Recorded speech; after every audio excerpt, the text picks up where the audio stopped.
Hello, नमस्कार, आदाब, सत श्री अकाल। स्वागत करती हूँ उन सभी लोगों का जो लगातार मुझे इतने पॉजिटिव कमेंट्स दे रहे हैं और एक तरह से मोटिवेट भी कर रहे हैं। और मुझे भी बहुत खुशी है कि इस तरह से आप लोगों के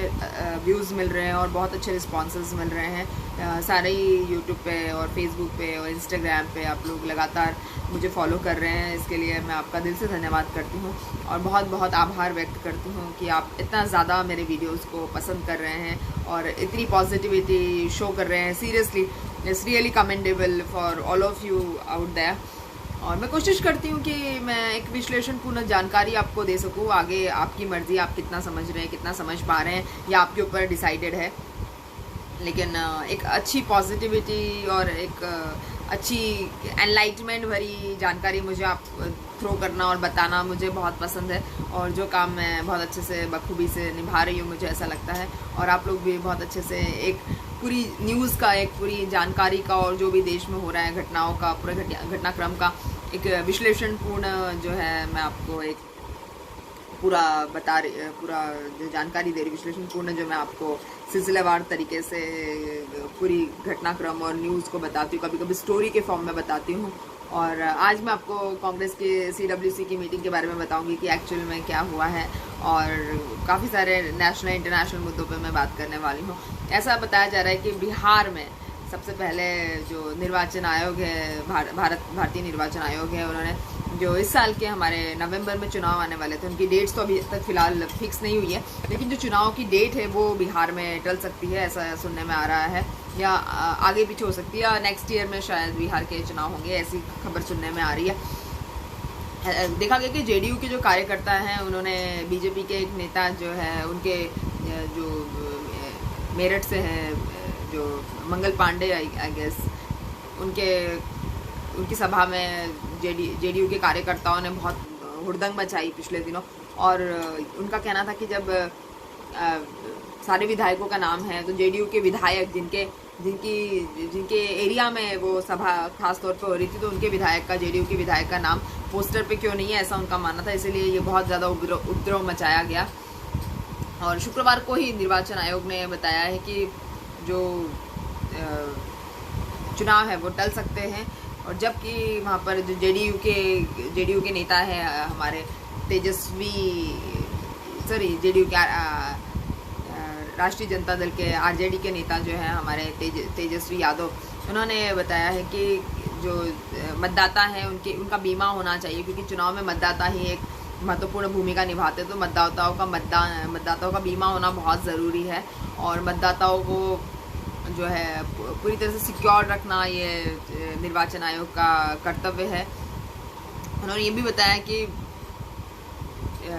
यहाँ पर चुनाव को टाला जाना चाहिए। बीजेपी के अलावा सारे ही नेता जो है वो उन्होंने अर्जी दी है, एक सुप्रीम कोर्ट से कहा है कि जो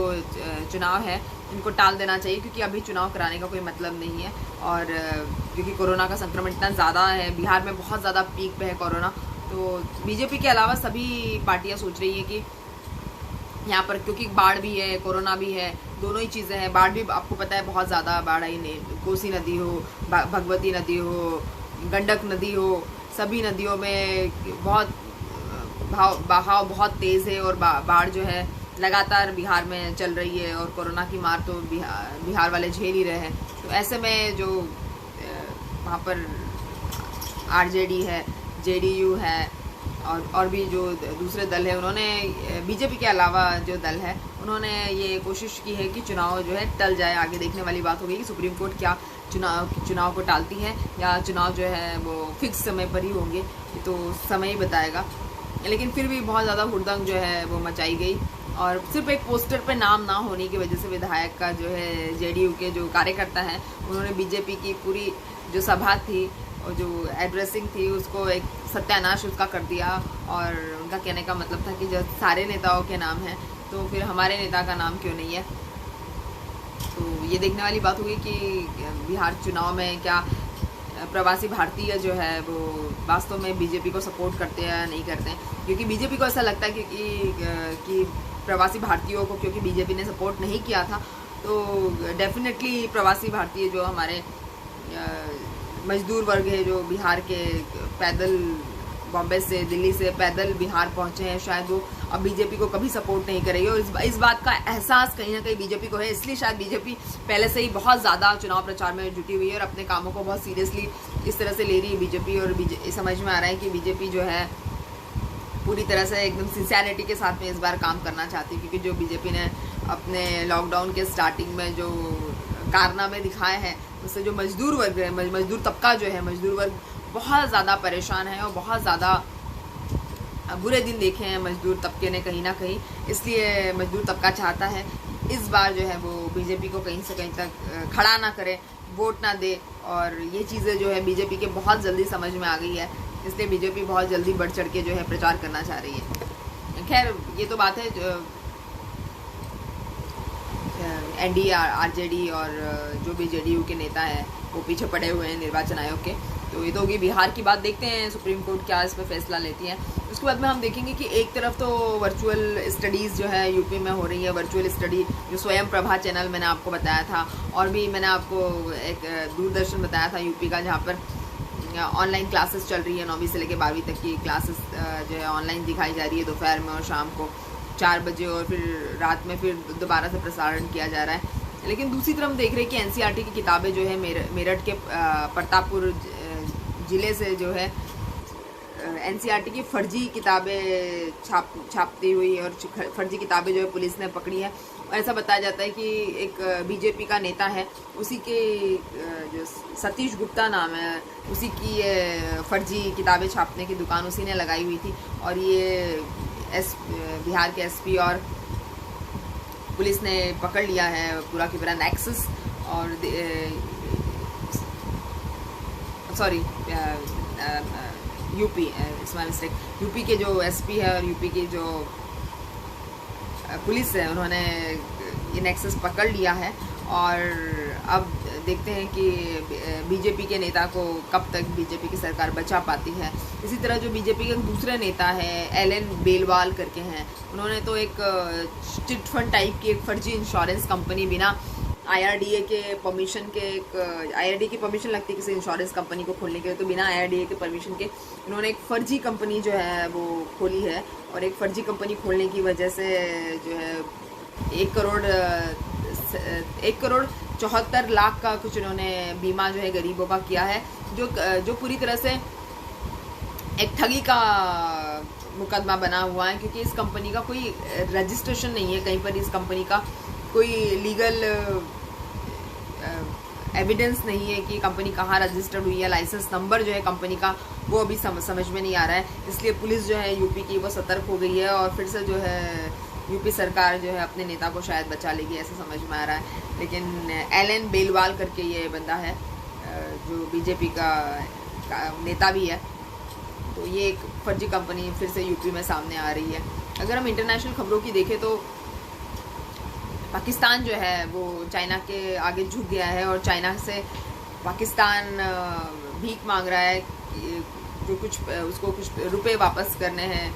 कहीं से कुछ लोन लिए हुए हैं, कहीं से कुछ इकोनॉमी में तब्दीली करनी है। और इकोनॉमी की ग्रोथ के लिए चाइना पे पूरी तरह से डिपेंडेंट पाकिस्तान जो है पूरी तरह से घुटने टेक चुका है चाइना के सामने। चाइना के जो विदेश मंत्री है शाह मोहम्मद कुरैशी जो है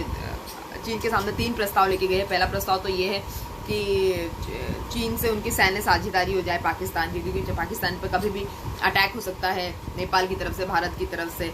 या पाकिस्तान अमेरिका की तरफ से। पाकिस्तान अपने आप को सैन्य रूप से शक्तिशाली बनाना चाहता है, इसलिए चीन से उसकी गुहार है कि चीन उसको सैन्य शक्ति प्रदान कर दे, सैन्य शक्ति साझा कर ले उसके साथ में। तो ये फिर चीन से वो ये भी गुहार लगा रहा है कि चीन का जो सीपीसी वाला है वो सीपीसी का काम जो है जल्द से शुरू कर दे, जो चाइना के साथ में उसका एक रिकन्सिलेशन हुआ था अभी फिर से। तो चीन जो है दोबारा सीपीसी का काम शुरू कर दे और नेपाल के साथ में व्यावसायिक रिश्ते मजबूत करने के ऊपर भी पाकिस्तान जो है चीन से गुहार लगा रहा है, क्योंकि चीनी राष्ट्रपति शी जिनपिंग जो है वो नेपाल को बहुत अच्छी तरह संभाल रहे हैं और नेपाल में उनकी काफ़ी अच्छी विजिट भी रही है। तो ये देखते हुए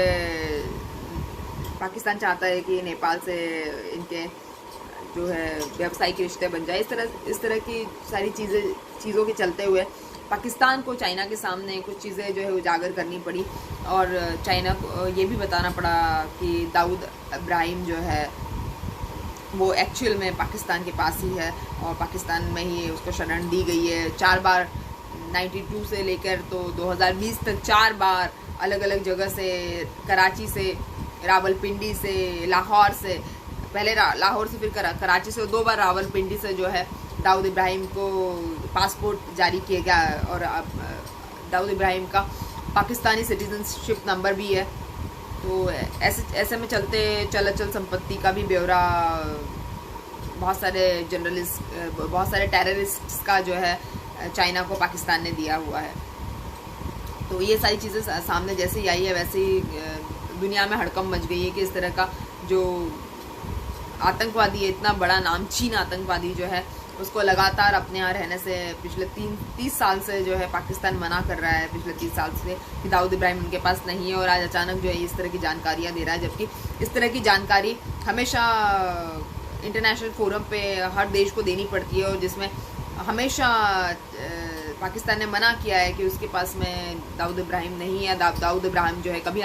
पाकिस्तान आया नहीं और वो आया भी है तो 1-2 बार शादी वादी में आया हुआ है और पाकिस्तान आने का दाऊद इब्राहिम को कोई मकसद नहीं है और दाऊद इब्राहिम को वो नहीं जानते हैं। और दाऊद इब्राहिम कहाँ है, उसका एड्रेस, उसके एड्रेस को जो है फर्जी एड्रेस दिया हुआ था, कह रहे थे कि उस एड्रेस पे दाऊद इब्राहिम नहीं है। लेकिन आज अचानक हुए खुलासे ने जो है दुनिया की आंखें खोल दी है कि पाकिस्तान किस हद तक जो है अपने कर्जों के लिए और उधारी लेने के लिए गिर सकता है और अब तक वो कितना ज़्यादा गिरा हुआ था ये सभी देशों को ऑलमोस्ट समझ में आ गया है। तो ICMR ने घोषणा की है कि अमेरिका और ब्राज़ील के बाद में जो है भारत 3रे नंबर पे है। लेकिन ऑक्सफोर्ड यूनिवर्सिटी की जो 2nd फेज़ की टेस्टिंग है, कोरोना वैक्सीन की टेस्टिंग जो है वो करीब 23 सेंटर्स पे की जाएगी भारत में, जो बहुत खुशी की बात है। और इसके चलते बहुत अच्छा है जो अब हमारे देश में वैक्सीन चूहों और खरगोशों के बाद में इंसानों पे टेस्ट की जा रही है। 2nd फेज़ है जब ऑक्सफोर्ड यूनिवर्सिटी की जो शोधकर्ता टीम है भारत में वो इस तरह की टेस्टिंग को करेगी और टेस्टिंग काफ़ी कामयाब बताई जा रही है कि 2 फेज़ जो है वो काफ़ी कामयाब रहे और ये जो 2nd फेज़ जो ह्यूमंस पे है वो भी कामयाब होने की उम्मीद जताई जा रही है। अगर ऐसा होता है तो ये भारत के लिए बहुत ही गर्व की और खुशी की बात होगी कि हमारे यहाँ पे शोधकर्ता टीम ने इस तरह की टेस्टिंग की और हमारे यहाँ पे टेस्टिंग कामयाब हुई और उसका हमें बेनिफिट भी मिलेगा। इसके बाद में देखते हैं कि जो प्रधानमंत्री जी ने ASEM असीम करके एक योजना जो है बनाई है गरीब लोगों को अपना रजिस्ट्रेशन कराने के लिए और गरीब लोगों को एक तरह से अपने रोज़गार के अवसर तलाशने के लिए ये एक योजना बनी हुई है जिसका फुल फॉर्म है आत्मनिर्भर स्किल्ड एम्प्लॉयर मैपिंग। इसमें करीब जुलाई से लेकर अभी तक 7 लाख लोगों ने रजिस्ट्रेशन करवाया। 7 लाख स्किल्ड लोगों ने जिसमें सिलाई, कढ़ाई, बुनाई, इलेक्ट्रीशियन से लेकर मजदूर तबका जो है पूरा और रजिस्टर्ड है उसमें और भी ज़्यादा ग्रेजुएट्स उसमें रजिस्टर्ड है, जिसमें से बेरोज़गारी के चलते मात्र अभी तक सिर्फ 670 लोगों को ही रोज़गार मिल पाया है। और तो लगता है कि योजना कामयाब नहीं हुई है। खैर आगे देखते हैं क्या होता है। तो ये असीम करके योजना है, ASEM करके योजना है जिसको प्रधानमंत्री मोदी जी ने जुलाई के महीने में 13 जुलाई को शुरू किया था, 12 या 13 जुलाई को शुरू किया था। और अब तक की जो जानकारी है वो है कि वास्तव में हमारे देश में रोज़गार जो है सबसे अहम मुद्दा है आजकल। जो कोई भी न्यूज़ चैनल इसके बारे में बात नहीं कर रहा है तो इसको देखते हुए तो समझ में यही आ रहा है कि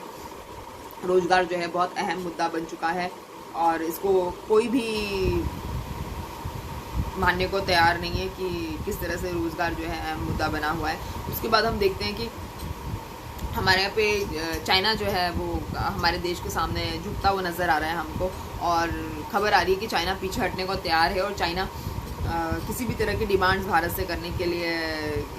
मना कर रहा है। इस तरह की खबरें सामने आ रही है। आपको पता है चाइना जो कहता है वो कभी करता नहीं है और जो कभी नहीं कहता है वो ज़रूर कर देता है।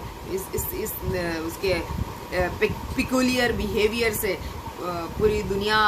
अच्छी तरह से वाकिफ़ है और हम लोग भी अच्छी तरह से वाकिफ़ है। हमें अभी चाइना से 1962 का बदला लेना है, तो चाइना पीछे हटता हुआ नज़र आ रहा है और चाइना ये भी कह रहा है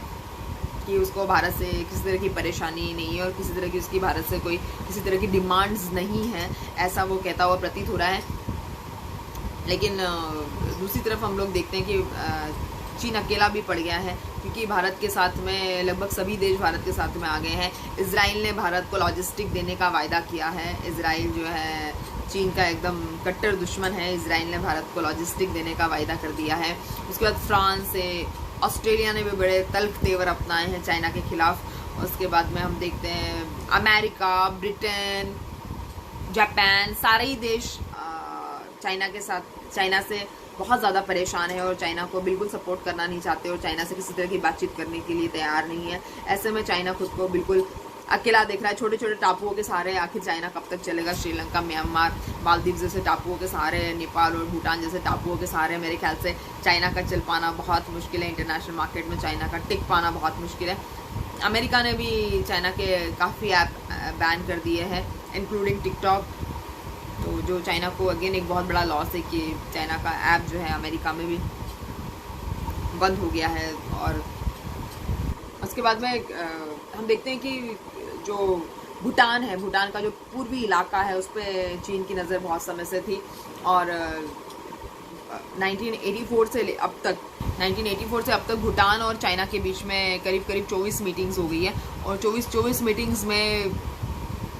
सारी मीटिंग्स में जो है चाइना बढ़ चढ़ के सीमा विवाद में हिस्सा ले रहा है और सीमा विवाद के चलते साफ्तेंग वाइल्ड लाइफ सेंचुरी जो है चाइना उस पर अपना अधिकार बताता रहा है कि साफ्तेंग वाइल्ड लाइफ सेंचुरी में जो है चीन का अधिकार है। चीन ऐसा दावा ठोकता आया है हमेशा से, लेकिन अब जो है भूटान के पूर्वी इलाके में जहाँ चीन दावा ठोक रहा था वहीं पे भारत ने सड़क बनाने का ऐलान कर दिया है और इस प्रोजेक्ट को सैंक्शन भी करवा दिया है भारत ने, जिससे चीन घबरा गया है भारत से एक तरह से। और भूटान के साफ्तेंग इलाके में अब भारत जो है सड़क बनाएगा और भारत ने ये भी धमकी दी है चीन को। एक तरह से सुनने में आ रहा है कि जो भारत का जो मलक्का रूट है, मलक्का रूट की जो जहाँ से चाइना को दूसरे देशों से, अरब कंट्रीज से तेल आता है, जहाँ से ऊर्जा के सामान आते हैं, बहुत सारी चीज़ें जो है समुद्र के रास्ते से चीन को प्रोवाइड होती है या चीन जो है इंपोर्ट करता है, वो रास्ते भारत बंद कर देगा। तो चीन जो है काफ़ी हद तक सब तरह से घिर गया है, परेशानी में है सब तरफ से। रास्ते उसके बंद होते जा रहे हैं धीरे धीरे इंटरनेशनल मार्केट में। मुझे लगता है कि अब चीन शायद अकल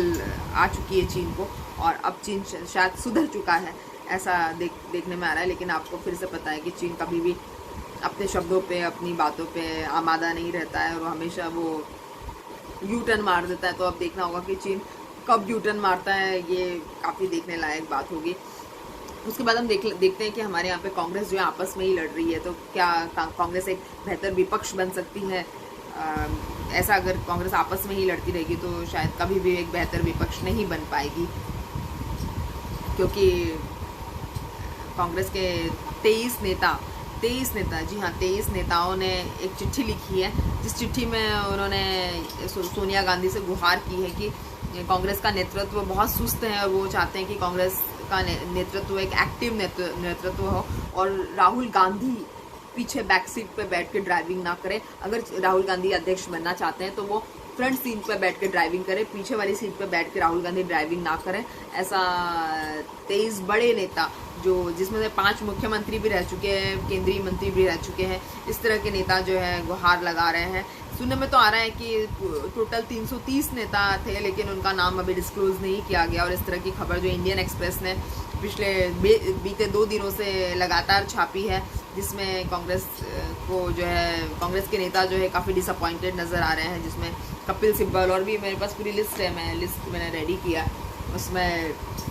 ऐसा बताया जा रहा है कि 1987 के बाद में CWC जो है, कांग्रेस वर्किंग कमेटी, CWC की जो है 1987 के बाद में कभी मीटिंग ही नहीं हुई अध्यक्ष के लिए। या तो सोनिया गांधी अध्यक्ष बनी रही या तो राहुल गांधी अध्यक्ष बने रहे। लेकिन सोनिया गांधी क्योंकि अभी बीमार है और उनका स्वास्थ्य उनका साथ नहीं दे रहा है, और राहुल गांधी जो है कभी अध्यक्ष बनने के लिए मान मुनव्वल करने के बाद भी कहते हैं मैं अध्यक्ष नहीं बनूंगा, फिर भी सारे ऑपरेशनल्स जो है वो हेड करते हैं, उनकी अथॉरिटी में सारे ऑपरेशंस हेड होते हैं और सारे फैसले उनके हिसाब से लिए जाते हैं। और ये देश की सबसे पुरानी पार्टी है, 135 साल पुरानी पार्टी है, और जो भी नेता इनसे जुड़े हुए उनका बहुत ज़्यादा कन्विक्शन कांग्रेस पे है। जो भी नेता जुड़े हुए हैं इससे बहुत ज़्यादा वो कांग्रेस से प्यार करते हैं, इसलिए वो सारे नेता कांग्रेस के साथ में जुड़े हुए हैं और वो नहीं चाहते हैं कि कांग्रेस में इस तरह की जो है आंतरिक कला हो और कांग्रेस का नेतृत्व इस तरह से सुस्त नेतृत्व हो, ये ऐसा वो नहीं चाहते हैं। और जिस पर बीजेपी ने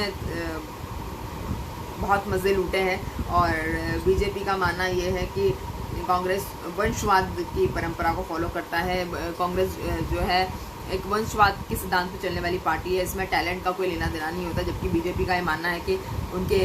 नरेंद्र मोदी जी जो है वो पूरी तरह से टैलेंट के बेस पर प्रधानमंत्री बने, ऐसा बीजेपी का मानना है। शाहनवाज हुसैन ने मोस्टली ऐसा कहा हुआ है, जिसपे कांग्रेस के प्रवक्ताओं का ये कहना है कि अगर परंपरावाद कांग्रेस में है तो फिर BCCI के अध्यक्ष जो है अमित शाह के बाद में जय शाह कैसे बन जाते हैं। जय शाह क्या ऑलराउंडर है, क्या क्रिकेट प्लेयर है, क्या बॉलर है, क्या है जो वो BCCI के, क्या कोई नेता है जो BCCI के अध्यक्ष बन गए। जैसे अरुण जेटली बने थे तब तक तो ठीक था, अमित शाह बने थे तब तक तो ठीक था, लेकिन जय शाह ने कभी कोई इलेक्शन नहीं लड़ा, तो क्या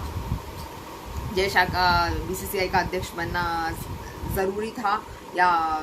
ऐसी क्या खास बात है जय शाह में जो वो BCCI के अध्यक्ष बन गए। तो इस तरह से उन्होंने भी पलटवार किया है, कांग्रेस के कुछ नेताओं ने पलटवार किया है। तो खैर बात भी सही है।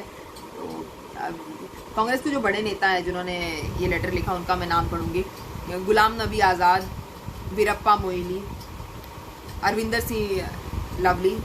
पंजाब के जो मुख्यमंत्री है, संदीप दीक्षित, कपिल सिब्बल कांग्रेस के बहुत बड़े वकील हैं, शशि थरूर आप जानते हैं कि कांग्रेस के सबसे बड़े नेता हैं, सीनियर मोस्ट, आनंद शर्मा, मनीष तिवारी, विवेक तंद्रवा, पृथ्वीराज चौहान, आपको पता है महाराष्ट्र के मुख्यमंत्री रह चुके हैं, Milind Devda, Raj Babbar, Anand Sharma, Jitendra Prasad, PJ Kurien, Mukul Wasne, Rajendra Kaur and Kaur Singh Thakur. तो इस तरह के और भी नेता हैं जिन्होंने ये अपील लगाई है कि कांग्रेस के नेतृत्व को एक्टिव होने की ज़रूरत है, लेकिन उनकी किसी तरह की कोई बात सुनी नहीं गई ऐसा लग रहा है। और सोनिया गांधी जो है, जो पिछले 1 साल से अंतरिम अध्यक्ष थी कांग्रेस की, वही अंतरिम अध्यक्ष जो है सोनिया गांधी जी जो बनी रहेगी, और सोनिया गांधी जी ही जो है कांग्रेस को अगली मीटिंग तक, जब कांग्रेस का अगला अधिवेशन होगा तब तक अध्यक्ष का पद संभालेगी, इंटरिम अध्यक्ष जो है बनी रहेगी, और अभी किसी को अध्यक्ष नहीं बनाया जाएगा, ये डिसाइड हुआ है। सुरजेवाला जी ने एक पूरा लेटर पढ़ा है जिसमें सोनिया गांधी जी को अध्यक्ष पद संभालने की रिक्वेस्ट की गई है, और सोनिया गांधी जी अध्यक्ष पद संभालेगी, इंटरिम अध्यक्ष बनी रहेगी। और ऐसा बताया जाता है कि ये तो माँ बेटे का प्यार है, जो बेटा माँ को अध्यक्ष पद छोड़ने से मना करता है, और माँ जो है बेटे को जो है बैक सीट ड्राइवर बना के सारे ऑपरेशनल अथॉरिटेटिव काम जो है करवा रही है, ऐसे बीजेपी के इल्ज़ाम हैं।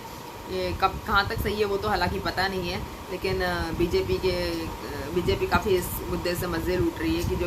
विपक्ष इतना कमज़ोर होगा तो उनकी जीत पे जीत जो है उसकी संभावना बढ़ती चली जाएगी, ऐसा बीजेपी के नेताओं का मानना है। और वो बड़े ही शांति की ज़िंदगी जी रहे हैं, और वो ऐसा ही अगर विपक्ष हमारे देश का रहेगा, जो विपक्ष में कोई बैठने लायक सीट ही नहीं रहेगी किसी की, तो मुझे लगता है कि बीजेपी को हमेशा ही जीतने के लिए और नई नई अपॉर्चुनिटीज़ के लिए बीजेपी के पास में सारे दरवाजे खुले हुए हैं, और बीजेपी का कोई कॉम्पिटिटर नहीं रहेगा।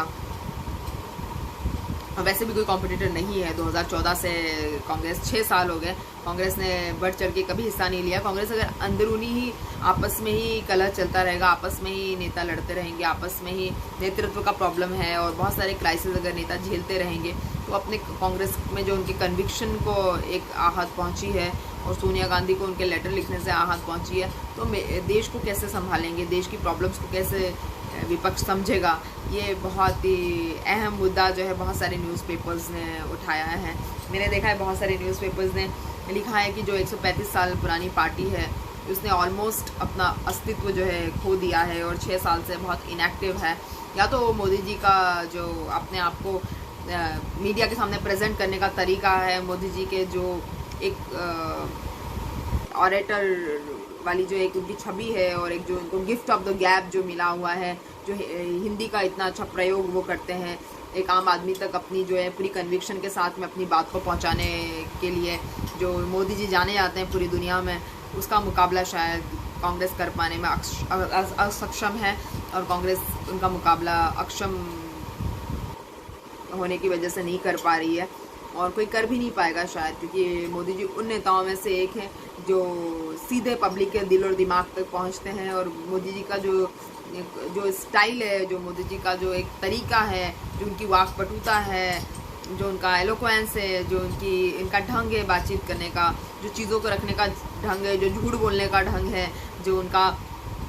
बढ़ चढ़ के हिस्सा ले हर चीज़ में हिस्सा लेने का ढंग है, 24 घंटे में से 48 घंटे काम करने की जो उनकी एनर्जी है, उसको कहीं ना कहीं राहुल गांधी मिसमैच कर रहे हैं। मोदी जी का जो होमवर्क है, मोदी जी के अंदर जो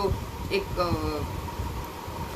दृढ़ता है, डिटर्मिनेशन है काम को लेकर, शायद वहीं कहीं ना कहीं राहुल गांधी जी कम पड़ रहे हैं। मोदी जी की जो प्लानिंग है वो कहीं कांग्रेस के पास में मिसिंग है, ऐसा एक सीनियर जर्नलिस्ट ने कहा है, जो मेरे ख्याल से बेंगलोर से कोई सीनियर जर्नलिस्ट है, इंडियन एक्सप्रेस में खबर छपी थी जो मैंने आपको बता दी। तो कहीं ना कहीं कांग्रेस कम दिखती नज़र आ रही है। बीजेपी के जो शीर्ष हमारे मोदी जी है, उनकी इतनी सारी क्वालिटीज़ है देश संभालने के अलावा। देश तो संभाल ही रहे हैं, वो कैसे संभाल रहे हैं आप भी देख रहे हैं, सब लोग देख रहे हैं, बताने की ज़रूरत नहीं है। तो देश संभालने के अलावा और भी उनकी जो बातें हैं और जो उनका स्टाइल है, जो फोटो ऑप्स है, जो उनका बिल्कुल प्राइम टाइम को कैच करने का एक उनके अंदर एक क्वालिटी है प्राइम टाइम को कैच करने की, जो उनके अंदर एक दुनिया के हर कोने में जाके एक फोटो ऑप कराने का और लोगों से बिल्कुल अपनत्व की भावना में बात करने की जो उनकी क्वालिटीज़ है, वो कहीं ना कहीं जो है कांग्रेस नहीं कर पा रही है। और ऐसा बताया जा रहा है कि अभी 2021 के इलेक्शंस में जो है ट्रम्प साहब जो है वो मोदी जी के नमस्ते ट्रम्प वाला जो गुजरात के एक स्टेडियम में हुआ था, मोटेरा स्टेडियम में, नमस्ते ट्रम्प, उसकी क्लिप्स जो है एनआरआईज को, जो हमारे यहाँ के जो एनआरआईज हैं जो अमेरिका में हैं, हिंदू इंडियंस, उनको दिखा के जो है वो एक सिंपैथी गेन करना चाह रहे हैं अपने वोटों के लिए। और उसी तरह से ट्रम्प साहब जो है मोदी जी को अपना दोस्त बता के सारे क्लिप्स दिखा रहे हैं वहाँ पर, और काफ़ी हद तक जो इंडियंस हैं अमेरिका में वो ट्रम्प को बहुत पसंद करते हैं, डोनाल्ड ट्रम्प साहब को बहुत पसंद करते हैं और जो है उनको एक कहीं ना कहीं मोदी जी का दोस्त मानते हैं। और इसी का फ़ायदा जो है ट्रम्प साहब अपने आने वाले इलेक्शंस में लेना चाहते हैं। नमस्ते ट्रम्प की क्लिप्स दिखा के, मोदी जी के भाषण के क्लिप्स दिखा के जो है